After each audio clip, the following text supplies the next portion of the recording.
Fala pessoal, tudo tranquilo? Terça-feira, dia 10 de março de 2020, eu aqui gravando vídeo para vocês para falar sobre o quê?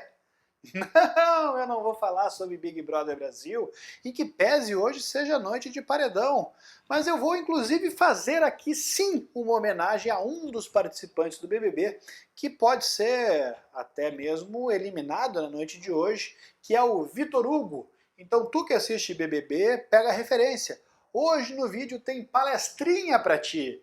Mas é uma palestrinha que é séria, não é sobre voto na casa, sobre diz que me disse de participante, é uma palestrinha sobre Covid-19, sobre coronavírus e seu reflexo nos transportes aéreos, nos contratos entre passageiros e empresas aéreas.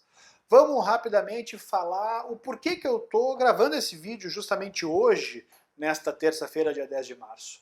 Aqui no Rio Grande do Sul, nesta data, foi identificado o primeiro caso de contaminação no estado. Um cidadão lá de Novo Hamburgo, ou melhor, de Campo Bom, do ladinho, que veio de uma feira de calçados da Itália, veio contaminado, já está no final da quarentena, passa bem, graças a Deus, mas trouxe efetivamente para próximo da gente, como a nossa sede é aqui no Rio Grande do Sul, em Porto Alegre, a doença, o Covid-19, o coronavírus.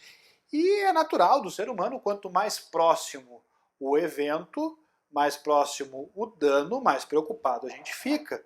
Então, a proximidade das contaminações pelo Covid-19 no Brasil faz com que os consumidores, com que os cidadãos brasileiros fiquem cada vez mais preocupados. Quanto mais aqueles que têm passagens aéreas compradas principalmente para destinos onde a contaminação de coronavírus, do Covid-19, é massiva, é grande.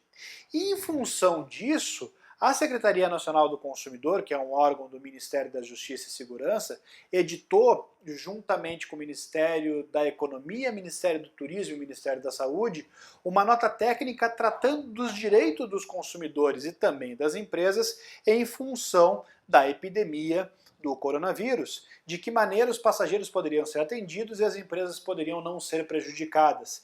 E é justamente sobre essa nota técnica que eu quero conversar com vocês rapidamente.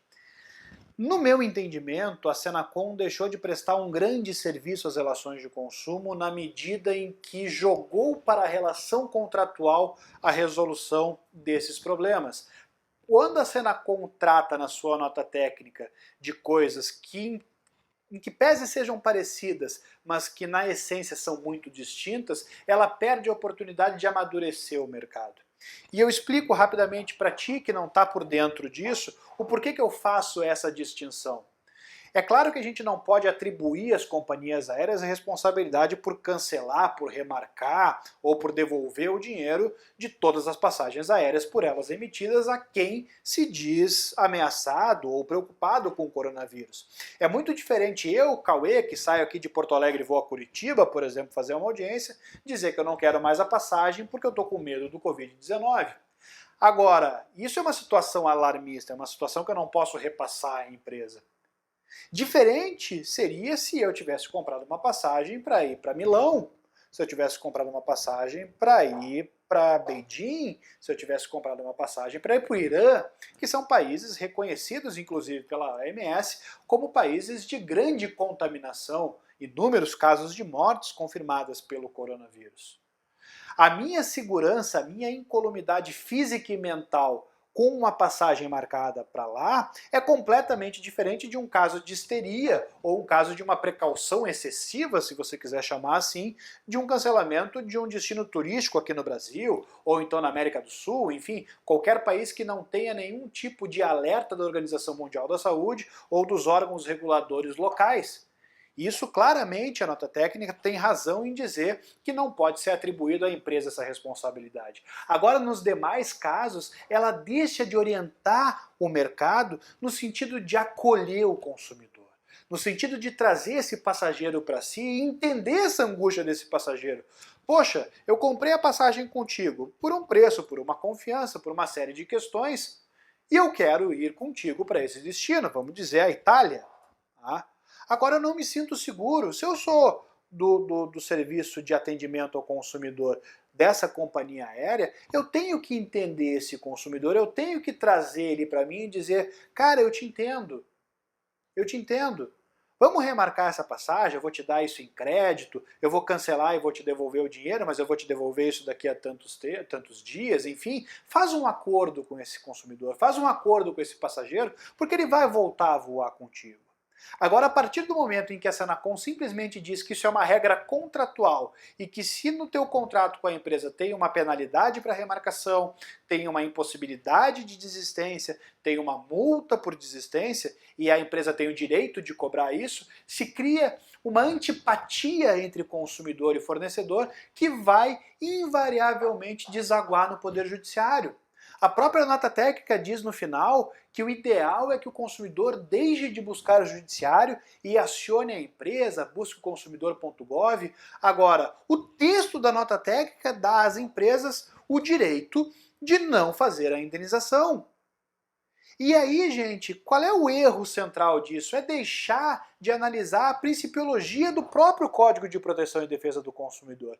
Então a minha palestrinha tem alguns artigos de lei que eu coloquei aqui que trazem subsídios mínimos para que os consumidores possam exigir, inclusive, a remarcação dessas viagens, claro, para locais em que haja um grave receio, ou seja, que haja um justificado medo desse consumidor não viajar. O artigo 6º, inciso 1 do Código de Proteção e Defesa do Consumidor diz que a proteção à vida e à saúde é direito inerente de todo consumidor. Não pode ser ignorado isso. Na prestação de serviço ou na colocação, na venda, na entrega de um produto, o direito à vida e à saúde do consumidor é assegurado. Não pode ser ignorado. Eu não vou entrar aqui numa discussão acadêmica sobre fato de produto ou vício de produto, é uma discussão que é muito interessante, no meu entendimento, essa questão se enquadraria no fato de produto justamente porque atinge, não é simplesmente uma falha na prestação de serviço, é um defeito na prestação de serviço porque atinge a incolumidade física e mental desse passageiro. Então seria um fato. Então lá no artigo 14 do CDC a gente diz que a empresa responde independentemente de culpa. É claro que ela não tem culpa de uma epidemia de Covid-19, mas pela teoria do risco do negócio, ela tem que abraçar esse passageiro, ela tem que abraçar esse consumidor.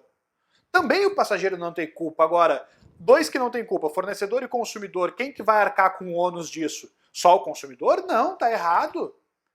E é justamente isso que a nota técnica da Senacom falha. Não presta atenção no que diz o artigo 14, o artigo 6º do CDC. Se a gente fosse tratar aqui, deixando de lado essa discussão doutrinária de fato ou de vício de produto, se fôssemos dizer, não, atinge a incolumidade física ou mental do consumidor, então é um vício de produto, a gente tem lá o artigo 20 do CDC, que fala que o fornecedor de serviços responde pelos vícios que tornem impróprios o serviço colocado à disposição. É óbvio que é impróprio uma passagem aérea para um destino que vai causar mal a esse passageiro. É cristalino isso. E eu não consigo entender o porquê que a Secretaria Nacional do Consumidor, através dos seus estudiosos e muito competentes gestores, deixaram de prestar atenção nessa principiologia, de orientar o mercado. Então eu deixo, além dessa orientação aos passageiros, aos consumidores, pessoas físicas que estão preocupados com isso. Sim, você tem direito, você pode buscar. Infelizmente, através dessa nota técnica, as empresas vão ter argumentos para dizer não para você.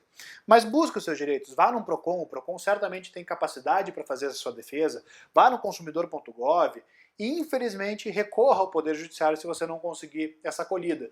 Mas nesses 30 segundos que faltam do vídeo, eu vou deixar um apelo para ti, colega advogado, colega especialista em Customer Service, Customer Experience, que nome lindo.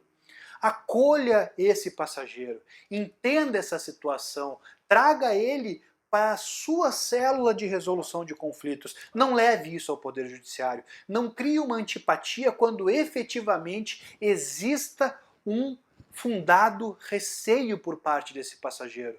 Não trate duas coisas desiguais como igual. Perfeito? Vamos pensar um pouco nisso, e se ficou alguma dúvida, comenta aqui no nosso vídeo, deixa a tua pergunta, a tua sugestão, vamos tratar e aprofundar isso um pouco mais nos nossos comentários, mas fica aqui a reflexão. Perdeu o Ministério da Justiça a chance de bem orientar o mercado. Abraço, pessoal. Até a próxima.